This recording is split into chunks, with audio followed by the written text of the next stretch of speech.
Well, I guess it's come to that time. 45 minutes goes really fast, doesn't it? Yeah.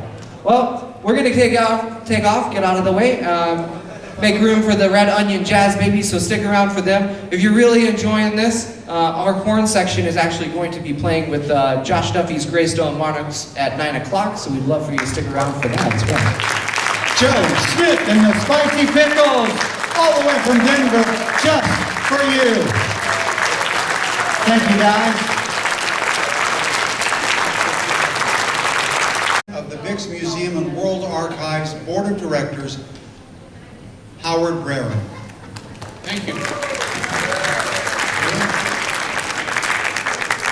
Each year, for several years, we decided we wanted to honor someone who has been instrumental in keeping alive the memory and music of Bix. And there's no one more deserving than this young lady next to me. She and her late husband, Ray Voss, were instrumental in keeping this festival alive for a decade or more than a decade. Some of you may remember when we were down at the Call Ballroom in downtown Davenport, and they were instrumental in keeping going then, and she has been, since Ray has passed, she has been our secretary-treasurer. How can I put it? The power behind the scene.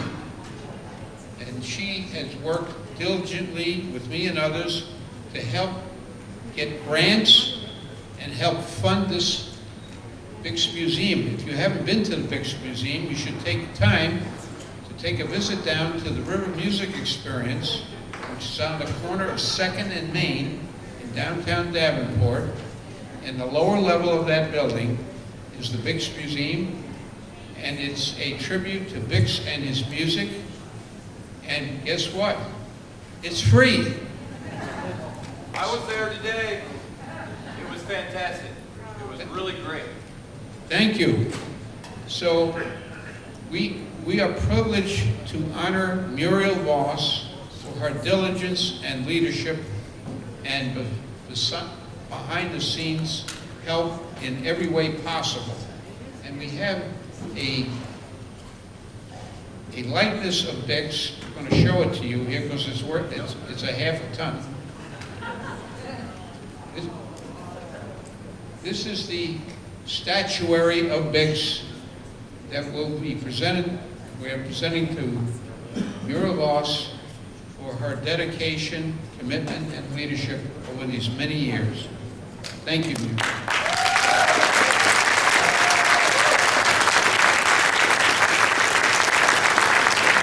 To the Museum Board and to the Society for the help and just all of the help and assistance that we've had through the years.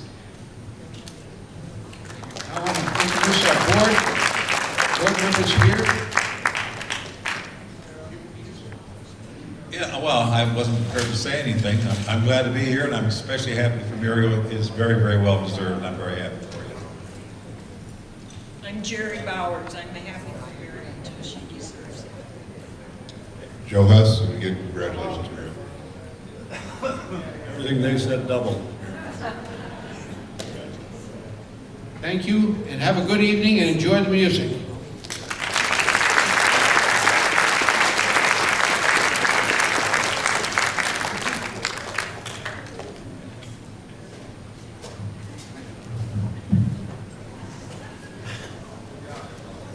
Bix recorded this in 1929.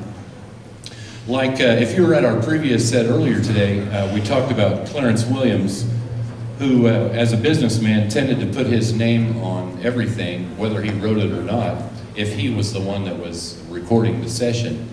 And sure enough, this is another one, because Warfield said, yeah, Clarence Williams had nothing to do with writing this song, but since it was Clarence Williams' Blue 5, he put his name on the composing credits and took royalties for the rest of his life. So here's Baby, Won't You Please Come Home.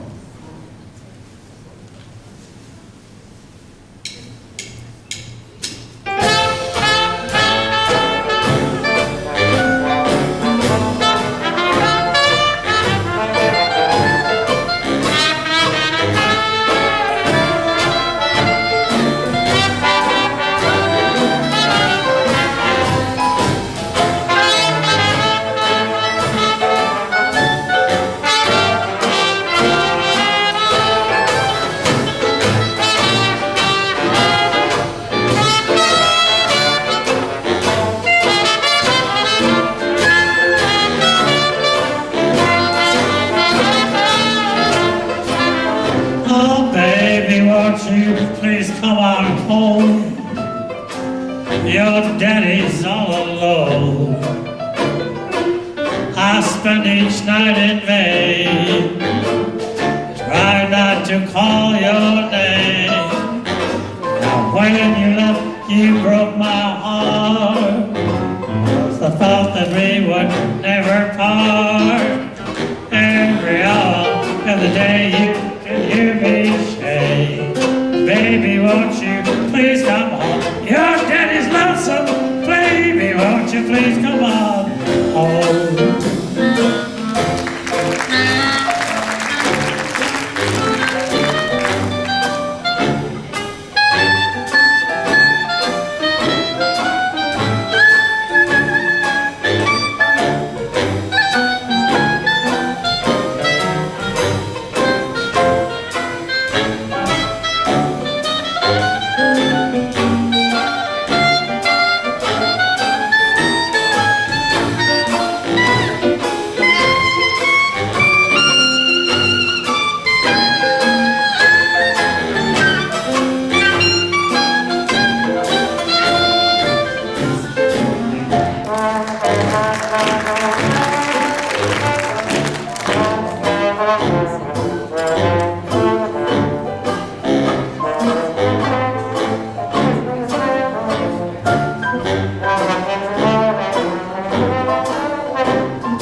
Thank you. You know, Steve Trainor was talking about the Bix Museum. So I went down there today. Just how many of you had a chance to go down there and see it? Any of you? If you do get a chance, it doesn't cost you anything. It's great to go down just to see downtown and hang out down there. But also that it's just a cool place. I was thinking about how fun it is playing with Mark here on bass saxophone, like Bix used to have Adrian Rollini play with him on Bix and his gang recordings. And I was, and so I'm down at this museum, and I didn't tell you this, but Adrian Rollini had given a guy a pad, one of the great big pads on his office bass saxophone, and he signed it, Adrian Rollini, you know, and the guy had it framed, and it's down at the museum. It's just one of those little things that it makes it cooler to show up. They had Red Nichols horn there, a number of artifacts that you won't see anywhere else, so it was really cool. If any of you are banjo players, you might like to see what they have down there, the Holy Grail. It's a Bacon and Day model Knee Plus Ultra number 9. There's nothing like it in the world. It's the most beautiful thing I've ever seen. So in you know, most of these songs are from the teens and the 20s and whatnot. But this next tune is a Dixieland standard that actually was written in 1955, if you can believe that. It was written by drummer Paul Barberin, and it's called the Bourbon Street Parade. And now every Dixieland band knows this song, and didn't come out of the Dixieland era, but it was to feature the second line feel that you might see down in New Orleans, that funky beat that the drummers always had there. And so we're going to give it a shot. This is the Bourbon Street Parade.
so very pretty, flow up the stone wrecked sea. I'll take you, I'll parade you down on Bourbon Street. We'll hit all the hot spots, we'll meet all the big shots down in New Orleans.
That was some good dancing back there. Good paraders.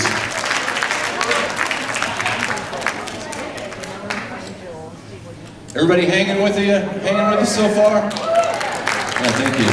It sure is great to see you all. We enjoyed our time so far in Davenport. It's just a beautiful, beautiful town. We're so glad to be back. Here's a tune that Bix did record also. It's 1928. It's called The Rhythm King, and this song doesn't sound like a typical Dixieland song, and that's what makes it, it kind of distinguishes itself just a little bit. It just has a different feel to it, and it's really great. If you get a chance to listen to that recording by Bix. Here's The Rhythm King.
the New Red Onion Jazz Babies. There was a group, if you haven't heard us before, there was a group back in 1924 with the aforementioned Clarence Williams, but he had some pretty good people around him, including Louis Armstrong and Sidney Bechet and whatnot. And they recorded a number of songs that had the name the Red Onion Jazz Babies, the Red Onion being a club. And so that's how that came about, and we just kind of stole their name about 50 years later. We've been together about 1980-ish or so, and just enjoy playing this kind of music. And you know, it's all of this music these days is kind of a labor of love at this point. You know, it's getting harder and harder to interest young people in it. You know, and jazz musicians too, honestly. You know, a lot of them think that nothing is cool that was written before 1955.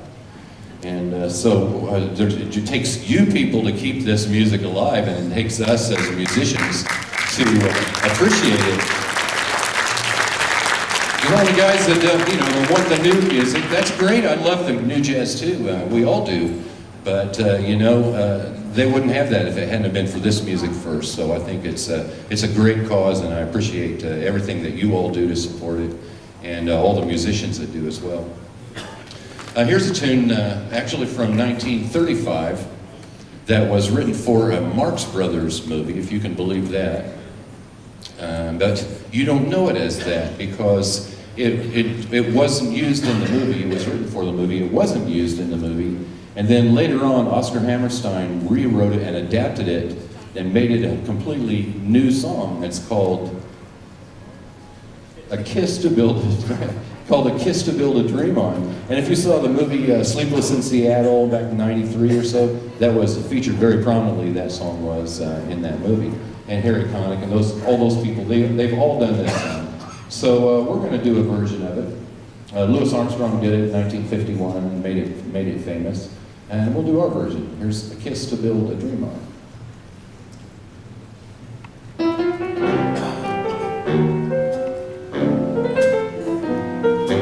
Give me a kiss to build a dream on, and my imagination will thrive upon that kiss. Sweetheart, I ask no more than this, a kiss to build a dream on. Give me a kiss before you leave me, and my imagination will feed my hungry heart. Give me one thing before we part, a kiss to build a dream on. When I'm alone with my fancy, I'll be with you. Weaving romances, making believe they're true. Oh, give me your lips for just a moment, and my imagination will make that moment live. Give me what you alone can give, a kiss to build a dream on.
Here's a song that may strike you with a little bit of levity. It's probably a good idea.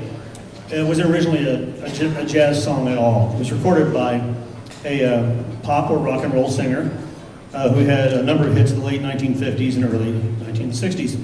His name was Freddie Cannon. I actually bought the single of this record I liked so much.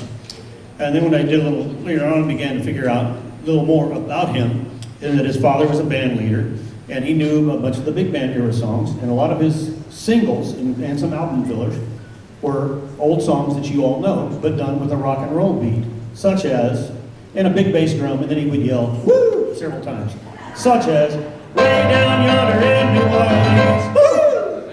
And then it was, the bells are ringing, woo! In my gun, woo! Sweet Georgia Brown, all kinds of tunes like that. His second biggest hit was Way Down Yonder in New Orleans. His biggest hit was written by Chuck Barris, Gong Show, and Funny Hat, and all that. He also did produce the Newlywed Game, Dating Game, those shows, that kind of stuff. He wrote this tune, sold it over the phone, basically. And this was Freddie Cannon's biggest tune, and it is a rock and roll song, but we did the opposite with Freddie. We took a rock and roll tune and turned it into a Dixieland tune. This is Palisades Park.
Swinging place called Palisades Park.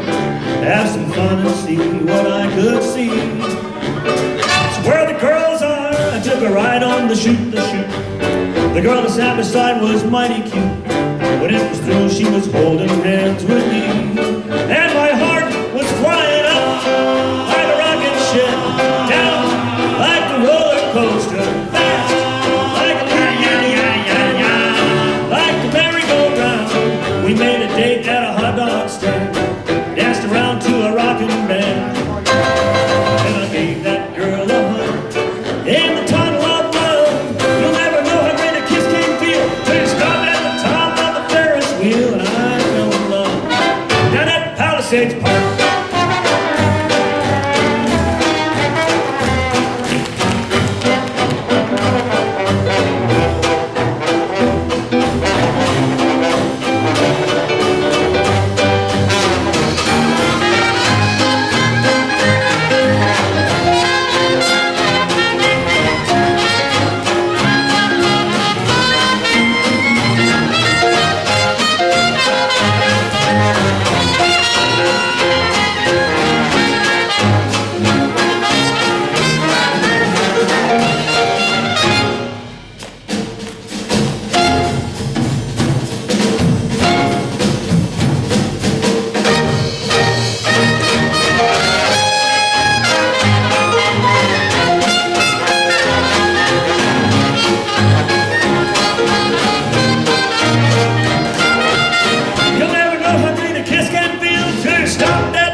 You know, I think that even back in the day, probably Bix and those guys, they were all playing some songs from like oldies, you know, 1900 or something, and they're making it modern. Yeah, you know they've been doing that forever. So we just turned the tables on old Freddie Boom Boom Cannon, and he heard the song in St. Louis back in 1892, he said, and it was one of those my man done me wrong songs. And he said it had, in St. Louis, it had so many one-line verses that they could just keep singing and singing and singing. And it made an impression on him. And W.C. Handy, as he was as much a businessman as he was a musician, he said, I think I'm going to write a song called it St. Louis Blues. And so, of course, he trademarked that, and that was his biggest hit of all time, and it made him a lot of money. But he really didn't write it. He just wrote it down after somebody created it, like a number of musicians used to do. So here's the St. Louis Blues.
My name's Ken Roush, playing the drums. Mark Cohen, bass saxophone.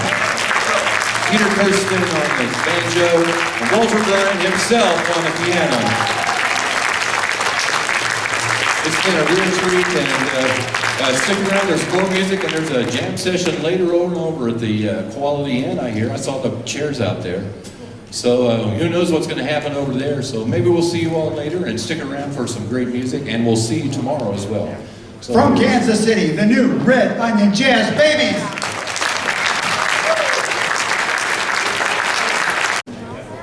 Almost 8 o'clock. We're just in the shank of the evening. As always, Vix lives because of you, but these sponsors